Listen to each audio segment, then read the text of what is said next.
नमस्कार. मुंबईचं चित्र बदललेलं दिसेल असं एक वाक्य आपण नेहमी ऐकतो. मात्र हे चित्र कसं असेल याची कल्पना अनेक जण करतात. ते प्रत्यक्षात आणण्यासाठी ज्या दोन यंत्रणा राबतात त्या यंत्रणांचे प्रमुख आज आपल्यासोबत आहेत. गगराणी सर आणि भिडे मॅडम या दोघांचं स्वागत करतो. गगराणी सर, तुम्हाला पहिला प्रश्न आहे की प्रशासक म्हणून दीर्घकाळ तुम्ही काम पाहताय. नगरसेवक किंवा जी महापालिकेची यंत्रणा आपण बघतो, सभागृह असतं, ते नसताना प्रशासक म्हणून काम करतानाचा अनुभव नेमका कसा आहे? श्रीरंग प्रशासक म्हणजे पूर्ण सत्ता आपल्याच हातामध्ये आहे आणि आपण आपल्या मनाला येईल त्या पद्धतीनं काम करू शकतो असा एक सर्वसाधारणतः समज आहे. आणि प्रशासक असले, नगरसेवक नसले की अत्यंत आरामदायी अशी कार्यपद्धती आहे असं देखील लोकांना वाटत असतं. त्याच्यामध्ये फारसं तथ्य नाही आहे. दोन गोष्टी आहेत त्याच्यामध्ये. एक तर आपली जी घटनात्मक रचना आहे त्याच्यामध्ये त्रिस्तरीय आपली राज्यव्यवस्था अपेक्षित आहे आणि त्याच्यामुळं स्थानिक स्तरावरती स्थानिक प्रशासन आणि स्थानिक व्यवस्था या कार्यरत असणं आवश्यक आहे. काही तांत्रिक प्रश्नामुळं हे सगळे काही इश्यू आपल्याला माहिती आहे सर्वोच्च न्यायालयात गेलेले आहेत आणि गेल्या काही वर्षामध्ये निवडणुका होऊ शकलेल्या नाही आहेत. नगरसेवक नसल्याचे दोन अडचणी आम्हाला नेहमी येतात.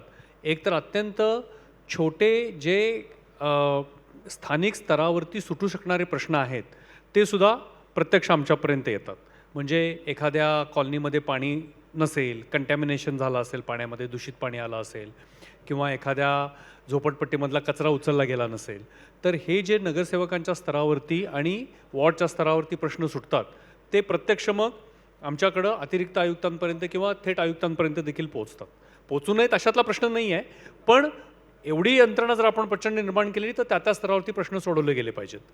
आणि दुसरी अडचण जी येते की ज्याच्यामध्ये ही सगळी व्यवस्था चालवत असताना केवळ आपल्या अधिकारी कर्मचाऱ्यांच्याकडनं जे काही आपल्याला फीडबॅक येतो हा नेहमी साधारणतः चांगलाच असतो. पण जर या ठिकाणी लोकनियुक्त लोकांच्यामधनं निवडून आलेले नगरसेवक किंवा पदाधिकारी असतील तर प्रत्यक्ष त्या ठिकाणी काय चाललेलं आहे आणि काय आवश्यक आहे याची देखील माहिती आपल्याला मिळत राहते. ती माहिती बऱ्याच वेळेला आपल्यापर्यंत पोहोचत नाही. आम्ही लोकांच्यापर्यंत पोहोचायचा प्रयत्न करतो पण त्याला मर्यादा असतात. सागर, आपल्याबरोबर अश्विनी भिडे मॅडम आहेत. मेट्रो वुमन म्हणजे मुंबईकरांसाठी तर मेट्रो वुमन ते आता CM ऑफिसचं कार्यालय आहे. या सगळ्या गोष्टींमध्ये मेट्रोसाठी मुंबईकरांनी खूप चांगला प्रतिसाद देताना दिसतो आहे. उपनगरामध्ये खूप ट्रॅफिक कंजेक्शन्स होतं ते कमी होताना दिसतं आहे. पण यापुढे मेट्रो अधिक जास्त काम इतर जे आहेत म्हणजे आता उर्वरित जे टप्पे आहेत, कुलाबा ते विमानतळाचं आहे, PKC पर्यंतचं आहे, ते कधी पूर्ण होणार, ठाण्यापर्यंतचे कधी प्रकल्प पूर्ण होतील, या संदर्भात पहिल्यांदा काय सांगाल? नमस्कार. मुंबई महानगर प्रदेश जर आपण घेतला तर त्याच्यामध्ये साधारण 374 किलोमीटर मेट्रोचं जाळं आज शासन वेगवेगळ्या संस्थांच्या माध्यमातून उभं करते आणि त्यापैकी साधारण 200 किलोमीटरचं नेटवर्क हे ग्रेटर मुंबई ज्याला आपण म्हणतो मुंबई शहरामध्ये आहे आणि ते काही कॉरिडॉरच्या माध्यमातून होते. त्यातील मेट्रो कॉरिडॉर जी लाईन 1 आहे ती ऑलरेडी कार्यान्वित आहे, लाईन 7 आहे ती कार्यान्वित झाली आहे, लाईन 2चा पहिला टप्पा लाईन 2A ज्याला आपण म्हणतो तो कार्यान्वित झाला आहे आणि मेट्रो लाईन 3चा पहिला टप्पा कार्यान्वित झाला आहे. हे सगळं मिळून साधारण 60 किलोमीटरचं नेटवर्क आत्ता ऑलरेडी ऑपरेशनल आहे आणि उरलेल्या बृहन्मुंबई परिसरातल्या सगळ्या मेट्रो कॉरिडॉरचं काम आत्ता चालू आहे. म्हणजे मेट्रो लाईन 3 आहे ती आपण कप परेडपर्यंत नेतो आहे. त्यातला एक टप्पा पुढचा जो आहे 2B तो आमचा तयार आहे. आता CMRSचं इन्स्पेक्शन झालं आहे, सर्टिफिकेट आम्ही 1-2 दिवसात एक्सपेक्ट करतो आहे आणि तो लवकरच तो आम्ही सुरू करू. तसाच तो कप परेडपर्यंत जुलै एंड किंवा 15 ऑगस्टच्या आसपास तो जाईल. म्हणजे ते 33 किलोमीटर सुरू होईल. मेट्रो लाईन 2B जो आहे म्हणजे अंधेरीपासून ते पुढं मानखूरपर्यंत ह्याचं कामसुद्धा सुरू आहे. तो वेगवेगळ्या टप्प्यांमध्ये म्हणजे काही या डिसेंबरपर्यंत, काही मार्चपर्यंत आणि काही पुढच्या जुलैपर्यंत तो पूर्ण होणार आहे. तिसरा मेट्रो लाईन 7A म्हणजे एअरपोर्टपर्यंतची जी कनेक्टिव्हिटी आहे 7ची त्याचंही आपण बघितलं परवा, त्याचा TBM ब्रेकथ्रू झाला. तोही पुढच्या एक साधारण वर्षभरामध्ये तो आपल्या ह्याच्यात येईल. मेट्रो लाईन 6चं कामसुद्धा बऱ्यापैकी चालू आहे. कारशेडचा प्रश्न थोड्या सॉल्ट पॅनमध्ये अडलेला होता, तो सुद्धा आता केंद्र शासनाने धोरण केल्यामुळे तोही सुटतोय. म्हणजे साधारण दीड ते 2 वर्षामध्ये ती मेट्रो आपल्या कार्यान्वित होईल. आणि ह्या सगळ्या मेट्रो लाईन्स एकमेकांशी कनेक्ट होत आहेत. त्याच्यामुळं एका अर्थाने बृहन्मुंबई परिसरातल्या सगळ्या मेट्रोंचं काम पुढच्या 2 वर्षामध्ये पूर्ण होईल असं मी म्हणू शकते. आणि उरलेले जे महानगर प्रदेशामध्ये जे मेट्रो कॉरिडॉर्स आहेत त्यांचीही सगळ्यांची कामं सुरू आहेत. मेट्रो लाईन 4 आहे, मेट्रो लाईन 5 आहे, 8, 9 हे सगळ्यांची कामात, 8 हा नवीन आहे, परंतु 9, 10, 14 हे सगळ्यांची कामं आत्ता सुरू आहेत. तर साधारण त्या प्रत्येकाच्या ह्याच्याप्रमाणे जर आपण बघितलं तर अजून एक 3 ते 4 वर्षात उरलेली कामं पूर्ण होतील. तर असं आणि मेट्रोच्या ह्या नेटवर्कमुळं त्याचं जे एस्टिमेशन आहे ते आपली पूर्ण पब्लिक ट्रान्सपोर्टची कॅरिंग कपॅसिटी वाढणार आहे. आज आपल्याला 80 लाख लोक सबअर्बन रेल्वेवरून आजही प्रवास करतात. मेट्रोचं सगळं नेटवर्क पूर्ण झाल्यानंतर पुढच्या 5 वर्षामध्ये साधारण अजून 1 कोटी लोक मेट्रोवरून प्रवास करतील. सबअर्बनचे थोडे कमी होईल, पण आपली कॅरिंग कपॅसिटी आपण आत्ता आहे त्याच्यापेक्षा दुप्पट ही पब्लिक ट्रान्सपोर्टची होणार आहे. अनेक वेळा लोकांना अशी शंका होते की मेट्रो चालू झाला की कॉरिडॉर लगेच त्याच्यावरती रायडरशिप आली पाहिजे, परंतु तसं होत नाही. ही सगळी जी इन्व्हेस्टमेंट आहे पुढच्या 100 ते 150 वर्षांसाठी केलेली इन्व्हेस्टमेंट आहे. आणि त्याच्यामध्ये जसजसे हे कॉरिडॉर एकमेकांना जोडले जातील, आत्ता असलेल्या पब्लिक ट्रान्सपोर्ट सिस्टीमला जोडले जातील, तसतसं हळूहळू अतिगर्दीच्या सबअर्बन रेलवरचा प्रवाशांचं काही शिफ्टिंग या मेट्रो कॉरिडॉरवर होईल. आणि सगळ्यात महत्त्वाचं, रस्त्यावर जे खाजगी वाहनातून किंवा बसेसमधून किंवा अन्य काही मार्गाने जाणारे जे प्रवासी आहेत ते सुद्धा मेट्रोवरती शिफ्ट होतील आणि याच्यामुळं रस्त्यावरचं कंजेशन कमी होणार आहे. म्हणजे थोडक्यात जस्ट टू सम अप, पुढच्या 2 वर्षामध्ये बृहन्मुंबईमधले महत्त्वाचे सगळे मेट्रो प्रकल्प पूर्ण होतील आणि अजून त्याच्या पुढच्या 3 ते 4 वर्षामध्ये MMR मधले सगळे मेट्रो प्रकल्प पूर्ण होतील. मुंबईकरांसाठी सगळ्यांना पहिल्यांदा उत्सुकता आहे की BKC ते अत्रे चौकपर्यंतची जी बऱ्यापैकी काम पूर्ण झालेलं आहे ते मेमध्ये साधारणतः पहिल्या आठवड्यात दुसऱ्या आठवड्यात सुरू होणं अपेक्षित आहे. आम्ही आत्ताच शासनाला विनंती केली आहे की त्याचं लवकरात लवकर आम्हाला इनॉग्रेशनची वेळ द्यावी. एक मे असं ऐकलं आम्ही महाराष्ट्र दिना दिवशी. तुमच्या तोंडात साखर पडो आणि लवकरात लवकर सुरू हो. ओके, अच्छा. मला गगराणी सरांना एक प्रश्न विचारायचा आहे की मुंबईचा पसारा वाढत चाललेला आहे आणि अनेकदा असं बोललं जातं की एकटी मुंबई महापालिका या सगळ्या वाढत्या पसाऱ्यासाठी किती पुरेशी पडणार. तर महापालिकेची या सगळ्या मुंबईच्या पसाऱ्यासाठीची क्षमता आता काठोकाठ भरलेली आहे, अजून काही वेगळं होणं अपेक्षित आहे का मुंबई महापालिका सक्षम आहे? मुंबई महापालिकेची स्थापना 1867 साली झाली आणि तेव्हापासून मुंबई महापालिकेचा पसारा हा दरवर्षी जवळपास वाढतच चाललेला आहे.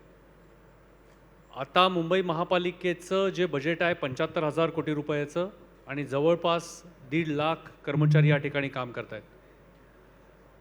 तुमच्या प्रश्नाचा अर्थ मी जर समजला असेन तर मला असं वाटतं की एक महापालिका असावी की अधिकच्या महापालिका असाव्यात, अशा पद्धतीचा हा प्रश्नाचा रोग दिसतोय.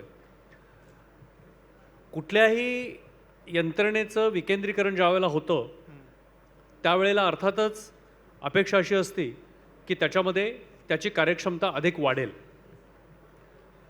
मुंबई महापालिकेपुरतं बोलायचं झालं तर क्वचित अधूनमधून चर्चा होत असते की विशेषतः उपनगर जिल्ह्यासाठी एक स्वतंत्र महापालिका असावी की नसावी. पण याच्यामध्ये फार राजकीय पातळीवरती म्हणा किंवा प्रशासकीय पातळीवरती म्हणा हा प्रश्न काही कुणी फार लावून धरलेला आहे किंवा मागणी केलेली आहे किंवा हा मुंबईकरांच्या जिव्हाळ्याचा जीवनमरणाचा प्रश्न आहे असं मला स्वतःला वाटत नाही.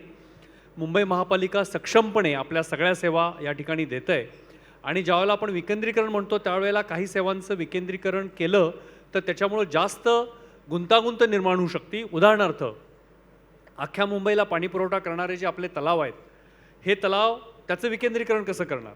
मग पुन्हा 2 महापालिकांच्यामध्ये वाद सुरू होऊ शकेल. 3 महापालिका झाल्या, 2 महापालिका झाल्या.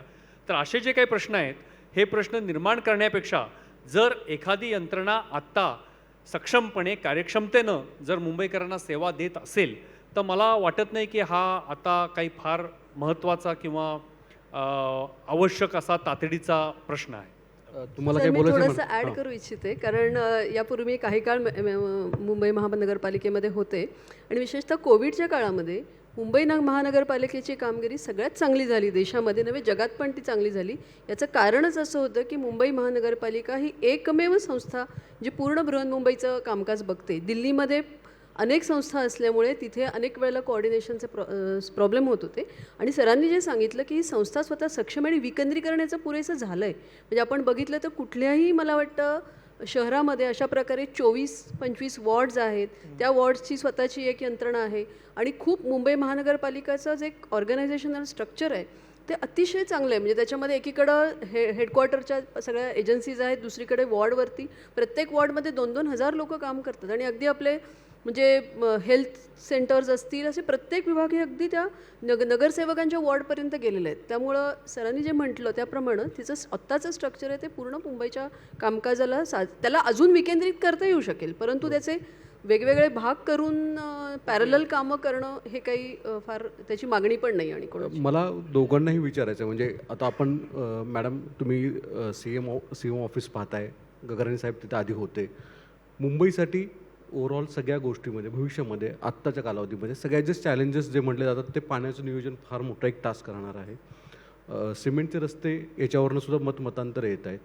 याशिवाय जे मोठ्या प्रमाणामध्ये लोकांचा ओढा मोठ्या प्रमाणात मुंबईत येतो आहे तो फार मोठा पुढच्या काळातला एक मोठी समस्या आहे आणि यावर गेले अनेक वर्ष चर्चा आहे.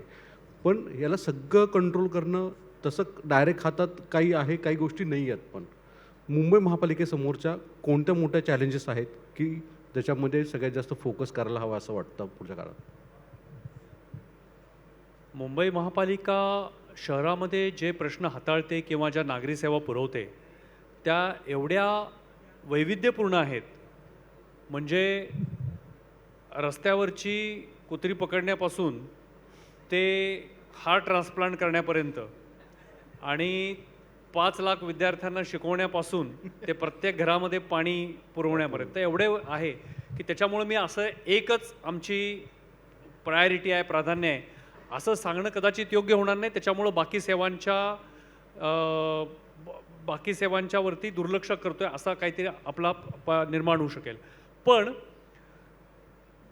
जे सर्वसाधारणपणे शासनाचं आणि महापालिकेचं म्हणजे मुख्यमंत्री वारंवार सगळीकडे सांगतात आणि आम्हाला सुद्धा की सर्वसाधारणतः मॅक्रो लेवलला आमचं उद्दिष्ट आहे की जर आपण सार्वजनिक वाहतूक व्यवस्थाचं उदाहरण घेतलं तर मुंबईमधल्या कुठल्याही एका टोकापासून दुसऱ्या टोकाला किंवा एका स्थानापासून दुसऱ्या स्थानापर्यंत जास्तीत जास्त 1 तासामध्ये मुंबईकराला पोहोचता आलं पाहिजे. घरापासून कार्यालयापर्यंत, कार्यालयापासून सार्वजनिक ठिकाणी जिथं कुठं जायचं असेल तर मॅक्झिमम 1 तासामध्ये कुठेही पोचणे ही आपला पहिलं उद्दिष्ट आहे.